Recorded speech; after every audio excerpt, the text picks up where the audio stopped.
Great news if you're a tenant in the private rented sector in England and you're one of the tenants who needs to or has to rent. Not everybody wants to buy or can buy. So if you're one of these people, you're going to benefit so much from the new Labour rules. I said I would go and look this up, and I have, so hold on, because this is just a load of hogwash. So I'm not quite sure where, well, I think we all know where this came from. So the only thing that they've said that's pretty much definite is they're going to abolish Section 21. We know that there was the Renters Reform Bill that was being brought through before the election, and there's nothing on whether or not there were lots of objections to that, and lots of people wanted to modify it, because if you remember, the Tory party had an awful lot of private landlords in it and they weren't happy with all of it.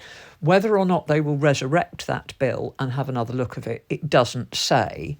But the only other thing that I have managed to find, is that they are also looking to raise housing standards, and that includes bringing up something called Awaab's Law, which is to put landlords under a very strict time limit to address problems such as damp and mould. And it was named, if you remember, do you remember the little boy who died because of damp in a house in Rochdale? So it's to address that. Housing charities have been pushing them to commit to a lot more. But yeah, this is just not in there. This is just not in there. So I think the only thing that you can bank on is that Section 21 will go, and that they will take through something to raise housing standards.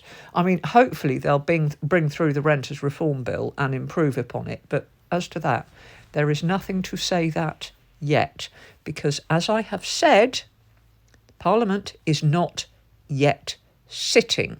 So although there are lots of things that they've announced, they are not yet firmed up.